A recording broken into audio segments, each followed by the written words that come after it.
All right, you guys. Now, if you've ever felt like your marketing is working hard, but not actually moving the needle, then this episode is going to hit close to home. Welcome to another episode of the Online Prosperity Show, the number one place where we bring you the real stories, the real strategies, and the real people who are solving the problems you might be facing right now. So, whether you're scaling a business or maybe just trying to generate predictable growth or finally make your marketing make sense, I think we've got something in store for you. I'm your host, Prosper Taruvinga, and obviously, wherever you're watching this or listening to this from, make sure you subscribe because the kind of conversations that we have here, you don't want to miss on what's coming next.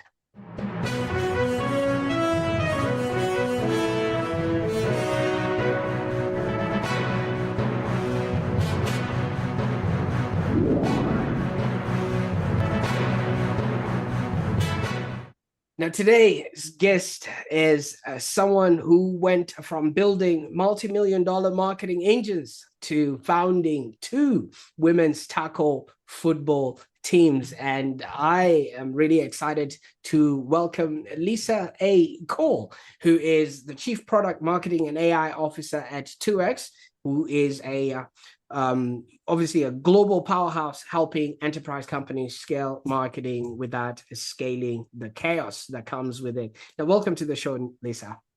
Thank you for having me. I've been so excited about this conversation. Absolutely. I know you're a little bit humble, but I've seen your rap shit. You've worked with brands like Celebrite, Fire Technologies, and Haroon, and you've also doubled sales velocity, driven massive revenue growth. And you've literally written the playbook on modern marketing with your books like Brand Gravity and The Revenue Ramp. So you should see me shaking in my boots. I'm a little bit starstruck. Yeah, I've never met marketing royalty and had a chat with them and things like this, but obviously this has become your career and everything else. But was this always the plan? Were you always destined for marketing, or did marketing choose you? I think it chose me, although I think I've always been obsessed with just understanding how people buy things. Even when I was really young and in high school, I was the person that would check out billboards and magazines, and I would intentionally seek out how that company would sell. So I just was always fascinated with that. Did they make it hard for us to buy something from them? Did they make it as easy as possible, make a decision as fast as possible, and they keep buying more? So that was always there. But I was an accounting major when I first in school and found myself in a really difficult sales job selling cell phones for the world's worst sales manager ever who hated marketing. And I thought, how is it possible that this company can grow so profitably if marketing and sales hate each other? And that's what pulled me in. That's actually what turned out to be the catalyst for my career. If I could get these two functional groups to actually play well together, it seemed like a good problem to solve.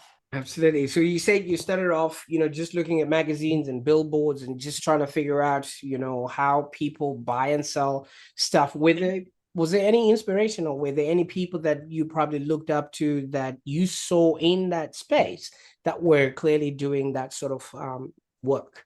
Well, I think it's probably important to give people an idea of timing. So when I mentioned magazines and billboards, that was about 25 years ago when companies were still figuring out, should I even have a website? And I realized that now ages me in a very big way. But this was really kind of before the rise of the internet. And that basically means I've now been a marketer for all of these big moments: website, mobile phones, smartphones, social media, and now with AI influencing how we're buying. Back to your original question, do I remember who I thought was doing it real well back then? And believe it or not, in the context of B2B organizations, Oracle, Cisco Systems, they were at the time making it super easy for people to buy really complex, highly technical solutions. They weren't building brand for brand's sake. They were taking advantage of the attention that they were able to gather and making it super easy to connect that interest to sales reps. They weren't making it overly hard for a person to complete a lengthy form or dial a million numbers, figure out a way to get a hold of a sales rep. And that's the lesson I took from them back then, before websites. And then as websites really kind of rose and it became a requirement for companies, then you start paying attention to email and social media and web forms and 1-800 numbers. How complex and disjointed are those things? So, yeah, Cisco and Oracle were the two really strong companies back then. Absolutely. Now, you did mention, you started really focusing on or looking to see if you can transition from marketing because one of a Yeah, horrible boss, and yeah. two, obviously you said that they didn't think marketing, was essential at that time. Do you reckon it was because they thought cell phones would sell themselves at that particular moment? Yeah, well, I went from selling in retail, which arguably retailers do a really good job at helping people make buying decisions as quickly as possible, to selling cell phones to companies. And in those situations, totally different sales process. And that's the reason I asked for help from my sales manager and marketing, figuring out somebody's got to figure out how I can get into these accounts and then sell multi-million dollar deals. Did you manage to think marketing was not important because cell phones were hot at that time? No, I mean, cell phones were hot, like hot at the time. I think marketing has historically, and this is very true even today, a lot of organizations don't really understand the value of marketing. And marketing is wildly underappreciated and overworked and oftentimes treated like an order taking function. In many cases, these marketers are oftentimes talked about as if their sole job in the organization is to make things look pretty, to make things branded, not recognizing that marketing today could be the growth driver for any size organization. Just underappreciated. People don't understand it. Absolutely. And what you're saying there is a big misconception, especially when it comes to B2B marketing today. You 100%. obviously mentioned companies like Oracle and Cisco. They already have brands that precede them. And some people Right. might just take their playbook and think that's the way they should be marketing their business. What is fundamentally wrong with that approach? Well, they already have a brand that basically people trust. So if people are already aware of them and already trust them, they don't have to work as hard to educate and build some sort of preference. Even in those organizations, though, over time, because they get to stand on the equity of the brand, marketing still gets relegated to basically producing assets that just reinforces the brand, not recognizing that today, let's talk about today. Entrepreneurial startups are stealing share of attention from these big enterprise organizations with well-established brands that people love. And the reason they're able to do that is these founders are really leaning into building in public, and they're giving smart and helpful information in a variety of channels. People are consuming 8 hours of YouTube videos on a weekend. And by the time they get through all those videos, those founders, those creators are more trusted and believable than industry leading brands. I started kind of studying this dynamic about a year and a half, 2 years ago, trying to figure out how these AI native startups are stealing market share from 40-year-old brands, that were clearly the industry leading. It's because of people trusting them, trusting the people that are giving away the information, solutions to their challenges online. Brands have not realized that they have to continue to do that and put that out in the world. So, Absolutely. So what you're trying to explain there is, the advent of the personal brand where people are buying from people and not 100. necessarily the legacy brands that have been crafted and so brought us everything up until today. But, we are always gravitating towards the people behind the actual logos. Absolutely. 20 years ago, you bought from the big brands as insurance for your decisions, right? Nobody, it was a quote, nobody gets fired for hiring IBM, Yeah. right? Today, when you make a similar decision that you might have made 20 years ago, there's a lot of risk that goes along with it. And you cannot, people would rather buy from the people that help them evaluate all the potential solutions that exist and then how to move forward with that, minimizing risk in a meaningful way. So they trust people and they buy from people more than they do these big brands that maybe aren't necessarily willing to give away everything for free, to basically build in public, to be humble and talk to them like they're people and not just generically speaking one size fits all message. So it's an interesting dynamic for sure. It's a great Absolutely. time if you are a startup looking to disrupt a bloated enterprise organization. Now's a good time for you. Absolutely. But also, if you really look at it, it's still the same model, only with a face to it. Because when you Exactly. the person who's doing the brand building in public, if you actually do have a problem, they're not the person who's picking up the phone and answering your calls. You're speaking to their team, which is pretty much Yeah. what a bigger brand would be doing. So what is the allure to that, if you would maybe know, because it's still the same if you really look at it. Yeah. First, I think the concept here is that, give you an analogy. When a company decides, somebody within a company decides they need to solve a problem that's worth solving, they'll spin up, team members will go out and do research. What are all the ways we can solve this problem? They launch that research process.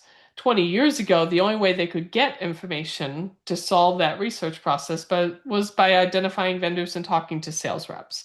Today, they can do a tremendous amount of research online, get 80% of their answers from a variety of sources and communities on social media, review sites, AI answer engines. They can get all this information. And now the role of the sales rep is just to validate. The principle behind it is if your brand, whether it's a personal brand or whether it's a company brand, has put enough information, valuable information out online, you're effectively building digital mass that will attract people to you and keep them with you along their research and evaluation process so that by the time they get to the point where they want to talk to a sales rep, they already know, like, and love you. They already know, like, and trust you. It could be very much that it's a personal founder, a startup that might be a small team of five that has figured that out, that that digital mass is what creates that gravity to pull people to them.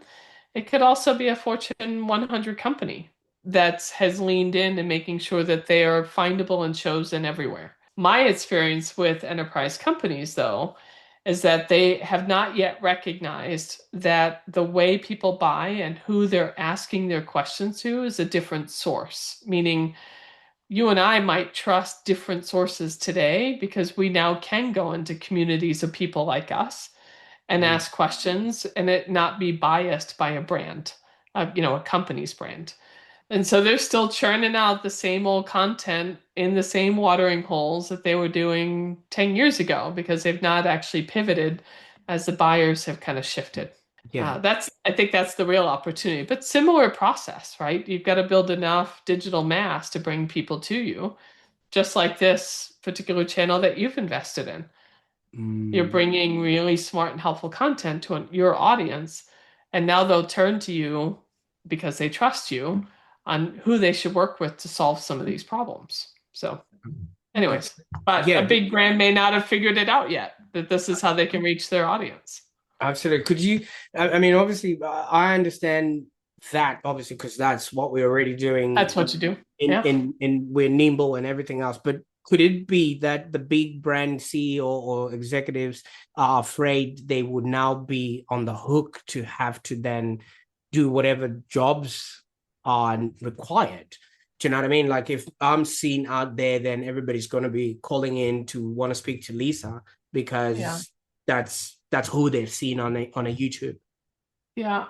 I think depending on the size of the organization that we're talking about, I think the let's say CEO knows, presidents know and understand that people would appreciate and totally get why they would not be the person that shows up on the sales call. That said, they've not yet made time in their day to make a consistent commitment to putting that point of view or that thought leadership or that information out there themselves. Right. You're right. They have the organization has grown in scale where that's not actually a prioritized part of their day. Really smart marketers have recently figured out a way to make that process of interviewing their, let's say their C-suite, where they're using AI and various platforms to make it easy to pose a series of questions to these different subject matter experts or to these executives within their company. The executive answers the question that gets captured and then repurposed in a number of derivative assets to do it at scale so that the CEO can look like they're omnipresent, but really making an hour commitment every week. So there are smart ways to do this. But again, you have to think differently about how you go about doing it. It's just that these executives they've grew out of the founder mentality. Like Mm. they outgrew it, which is an unfortunate thing because it's a very thing that's working right now. Oh, absolutely. It reminds me of your boss that just didn't want to change. And obviously, they created a monster pretty much out of that. Yeah. 25 years later, I'm still tackling sales and marketing alignment challenges. It's been a mission for sure. Great Yeah. stuff. And speaking of tackling sales and marketing, you've come up with the idea of marketing as a service, which is a real solution that you're putting out there. Is this just a Yeah. trend, or is it something that is actually required in the industry right now? Well, I didn't come up with it. So I work for 2X, which is a global B2B marketing as a service company. It was founded by Dom Colasanti about 7 years ago. It was the first, and it's certainly the largest marketing as a service provider. It's a different model. So that for those in your audience, you likely have worked with an agency before, right? An agency, you have a particular project, a campaign, a program, something that feels discrete in its scope. They give you an SOW, you pay X number of dollars to get that body of work done, and you go from one SOW to the next, from one project to the next. Marketing as a service is you subscribe to the talent that you need. So if you need designers, if you need campaign managers or social media coordinators, you could subscribe to them, and let's say 3 months or 6 months down the road, you don't need them anymore. It's not a project and it's not a long-term commitment. So you just kind of scale up and down what you need. Not my idea, but I was a customer of the organization for 7 years, and I used this model to solve two problems, two different, wildly different problems. Every marketer I've ever known, every could be a single marketing individual contributor for a startup, or it could be one of 1,000 marketers at a global enterprise organization. No marketer ever feels like they have enough resources to keep up with the expectations that have been placed on them, right? So Mm. they deal with this. Um, we call it the marketing resource paradox, which is where the expectations for marketing somehow keep increasing exponentially. And yet, while that's happening, the resources made available to marketing seemingly shrink while these expectations, so you get stuck in this more with less problem. Something like marketing as a service doesn't require contracts or a long-term commitment, and you just kind of shift some of your funding to scale up and down as you need it over time. I used it during a really difficult budget cut situation where I was asked to cut $5 million from my marketing budget without gutting the function. And I used it in a hyper growth situation where the CFO said I couldn't spend the amount of money that he could give me. So I've used it in two different situations. One, I had to find a way to free up dollars, and so I leveraged this model to reduce costs and then scale up. And the other was I only had 2 to 3 quarters to accelerate a number of campaigns out in market, and I didn't have enough time to hire. And so it was kind of use it too. It is a different model. It's new for sure. It's a new category, just but it's similar to what IT, finance, and HR have been using for decades. They have been leveraging managed services and offshore outsourcing models. Marketing was kind of the unoutsourceable function. We keep the magic and the art in-house, and we might need some execution help, or we bring in an agency for a project, and then we'll keep the rest. We'll keep hiring. We always like to hire, keep the secret sauce in-house. But that's where we get in trouble. We end up over hiring and not leaving any money for programs like paid digital, for example. Different model, didn't come up with it, but I am an advocate for it because it solves that more with less problem. Now, obviously, with what you're doing, a lot of people would just be throwing shade at it and saying, okay, AI is just hype, outsourcing kills quality, the marketing should stay in-house. What do you say to all of this then? Yeah, there are a lot of things there. So first off, I think outsourcing kills quality. Let's pick that one for a second. Right, yeah. Um, that's not true story if you know how to manage your outsourced vendors, if you set them up for success, meaning if you give them an understanding of your brand, who your audiences are, your key messages, um, they themselves, again, if you select a vendor that has relevant experience, for us, it would be B2B tech, software, SaaS marketing. Um, and transfer the information just like you would any new hire, right? So if you decided you want to just add more people to your in-house team, the same onboarding that you do for that person, you do with your whatever your vendor partner is. As it relates to AI and applying AI, these two work hand in hand.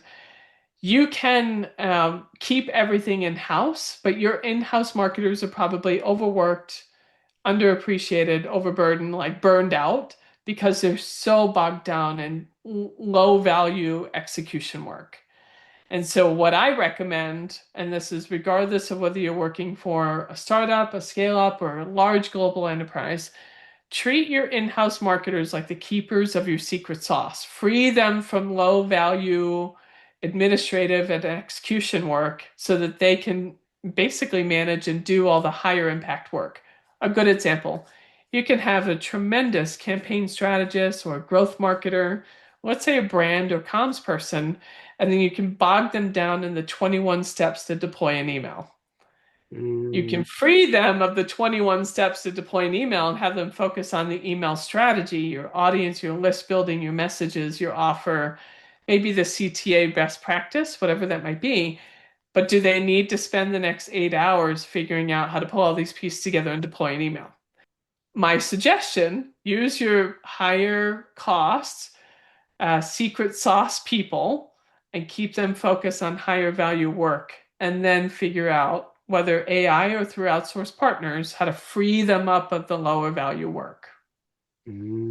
absolutely. And you know what I like about this is because some people come in holding a box of campaigns or whatever it is, and then they say, this is what we want you to put into your whatever system you're going to bring to us. Yeah. Now, what's something that clients think they need, but once they work with you, they realize, wait a minute, I actually needed something completely different. Wow. Well, we see tension in two ways. Sometimes a client will come to us and they will say that they have a creative bottleneck. They're excellent at developing campaign strategy, but you think about all of the design, all of the assets, all the versioning that comes with a campaign that might go out through multiple channels in multiple forms. They will sometimes think that they have a content challenge. And so they'll come to us for subscribe to a bunch of creative designers to be able to scale up production. They solve that, and it's like squeezing a balloon, and now all of a sudden there's a bottleneck further down the chain in terms of deployment of those assets through a variety of channels. What they could have been looking at is, okay, what's the end-to-end workflow from an idea out to market, and what capacity do we need, and then what mix of resources do I need versus just thinking I'm going to solve for this one bottleneck and end up squeezing the balloon and it ends up being a bottleneck somewhere else. So that's one thing we tend to see is they think they might have a creative problem, but what they really are missing is a capacity across that whole workflow. Another time they might come to us and they might say, we have technology that we've invested in, it's underutilized, and we need capacity. But the real challenge is they don't have enough fuel to actually feed into the programs to execute the platform. So they could subscribe to the talent to manage the execution of that stuff in the platform, but not invest enough in creative or content, or even not leave themselves enough dollars for the paid digital promotion, right? The paid digital marketing for the assets in that platform. And again, it comes back to, I think, looking at what you're trying to accomplish, assessing what capacity you have and the capabilities, whether that's skill set or just capacity, and then figuring out what's the right way to invest your resources, both budget and people. So Mm. See, I, what I like about your position right now is you've been on the client side and also on the agency side, and you've actually seen how these things work. And not only was that happening, you had all the budgets to work with, plus you've seen so much change happening because you started talking about billboards and we went to television and then it went to a whole slew of other things. Now we are in AI, and yeah. obviously you've also been recognized by, is it Forrester and also Serious Decisions? Serious A whole lot, decisions and yeah, Forrester.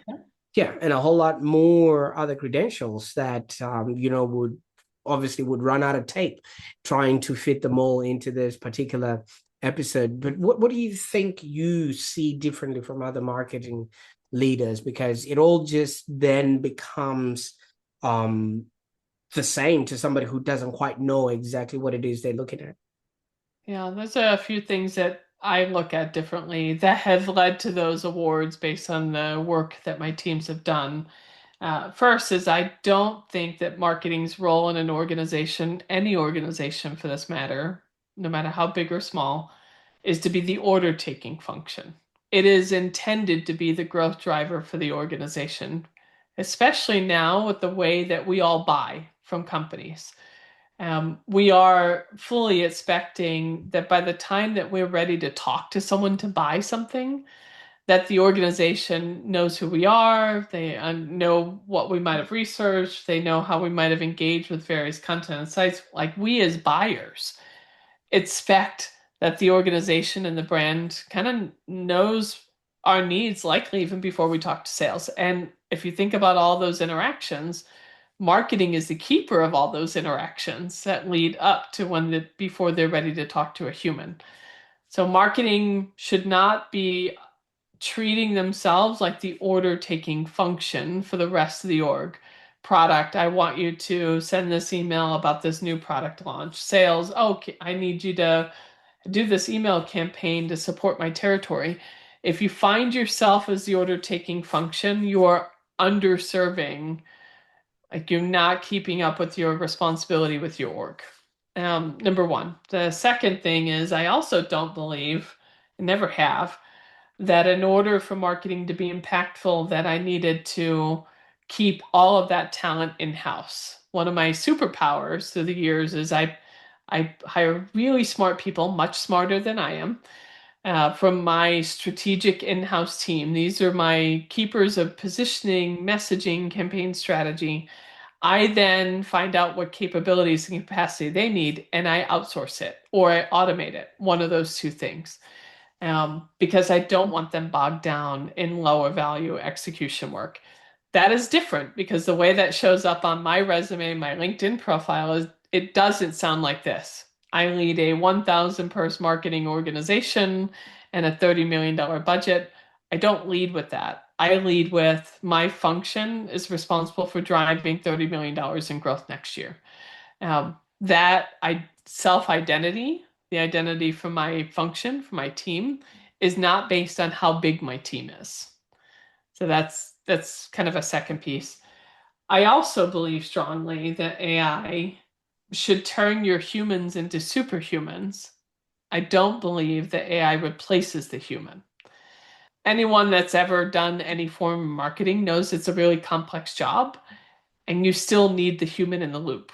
If you've ever used AI, even if it's just a chat bot to help you write with copywriting for an email or a social media post, you know the human initiates it, iterates it, and then publishes it.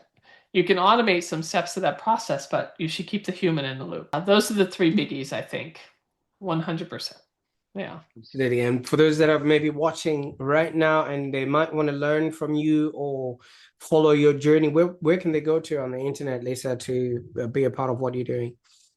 My website, lisacole.ai. And if you need help from a marketing execution standpoint, my company's website, www.2x.com.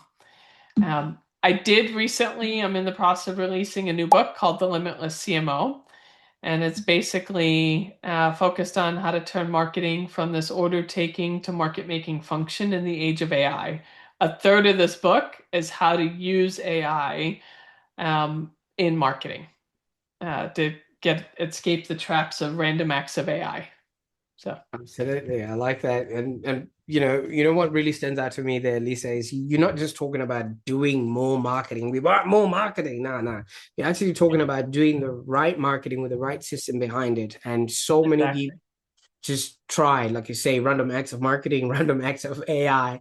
And I think when we were growing up, there was this whole, is it GIGO or GIGO, garbage in, garbage out, whatever you put in, Right? is exactly what it is that you're gonna, get out. And for those that are watching right now, if you've ever felt like maybe your team is probably too busy or your budget is being, spent in not the right way that gives you a good ROI, and the Yeah. results are not matching, then I think this is exactly the problem that Lisa and 2X are solving. I'll make sure that all these links are in the show notes so that you can actually, find out what's happening. And especially the new book, Transform Marketing from Order Taking to Marketing in the Age of AI, the Limitless CMO. I think I'm definitely going to make space for it in my bookshelf here as well, because, the way people have always understood what marketing was, it's always an afterthought for so many people. And whenever things start going wrong, marketing is usually the first thing that's scrapped off the list. So, That's where my first role started, right? The sales manager that was pointing the finger at marketing and marketing telling me my sales manager should solve the problem. Meanwhile, I'm in the middle trying to figure out a way to retire my quota. So it yeah. was the whole impetus for the career. Yeah. Absolutely. Now, obviously, you've taken us to where it all started. You've mentioned a word that I haven't heard in a very long time, cell phone. Yes. And I think we're now in a world where you were wrestling with your computer, with the light thing that it Yeah. has on there. Where do you see the future of marketing headed? Do you reckon it's going to be more people centric, or is it going to be more AI? What do people really need to do today to not get left behind? I do think two questions. I think that marketing will increasingly be done by AI, but I believe strongly that it does not replace the human. So maybe you don't need as many humans to execute the body of work that you need to market your organization. The structure of marketing today is very much functionally aligned, right? Corporate comms, let's say growth marketing, marketing operations, you have all these discrete functions and lots of handoffs. I think it evolves to being more workflow centric. And so around a job to be done, I want to grow my audience. And so you'll have a pod of people that work together all against the how do we grow our captive audience. And then maybe you have a pod that's focused on solving an attrition challenge, or maybe another pod that's focused on pipeline acceleration. They're given they own an outcome and they work together to deliver on that outcome, leveraging their expertise. The way AI gets used in that is that pod likely is a mix of humans and AI agents. And so let's say I have a pod that's focused on audience growth. I might have a couple of humans that are responsible for messaging, positioning, and understanding in the market and the customer and the buyer. They're having those interactions. But then I might also have an AI agent that's on brand compliance. I might have an agent that's content repurposing, and it's doing the work to scale the body of what that pod's doing. So I think we shift, and a lot of these functional silos get broken down. And I think the scale, the turning the humans into superhumans is what we see. What people should be doing in this moment now. I don't think that there's anyone in any organization that can hope that their teams are figuring out how to apply AI. So if you are a senior level executive within an organization, or let's say you're the founder of your own startup, you can't outsource the understanding of how to apply AI to somebody else. So if you're a CMO, even of a large global enterprise, and you've got 1,000 marketers, don't even think for a moment that you get to not tinker yourself. Like you actually will have to have hands-on understanding of how the models work and how to apply it to the tasks. And that is likely going to be the only way that leads your team to embrace it themselves. They have to see you use it and feel comfortable that you support it. So Mm, that's my absolutely. advice. Don't I, wait and don't outsource it. Figure it out yourself. And the best way to figure it out is actually using it. Absolutely. Roll your sleeves and, they used to call it what? Management by walking. You literally in there trying to figure out 100%. what it is that everybody's doing and how it can actually be done, at scale and things of that nature. Now, Lisa, I know we could go on and talk and, yarn about things like this, but I really appreciate your time today on the call. And yeah, I can't wait to see what else you're going to be cooking up, especially in the AI space, and also, with the innovations that you're coming up with. Well, thank you again for the opportunity. It was wonderful talking with you, and I appreciate the audience. Yeah. Absolutely. Well, this has been a powerful conversation, not because, of what Lisa has achieved, but because of how clearly she's showing us what's possible. Obviously, she's working with bigger budgets, bigger companies. All she did today was just send the elevator down just so we can see a glimpse of what the top floor looks like. And once we've done that, marketing actually becomes a growth engine and not just a nice to have. And for those that are watching right now, if this episode made you rethink maybe how you approach your marketing or how you invest your time, or maybe just slightly how you measure growth, I encourage you to share this with somebody who's probably stuck in what Lisa calls random acts of AI or random acts of marketing, because this might actually be that conversation that changes everything for them. There's no need for people to just be continuing to spray and pray with their marketing when there's people like Lisa who's thought the things through, written the books, and are now just showing us the way forward. So I'll be putting all the links for you to get those books, and don't just consume them. I encourage you to act on this, especially for those that are in positions of leadership. And yeah, I can't wait to see what you're going to do with this information. Bye for now.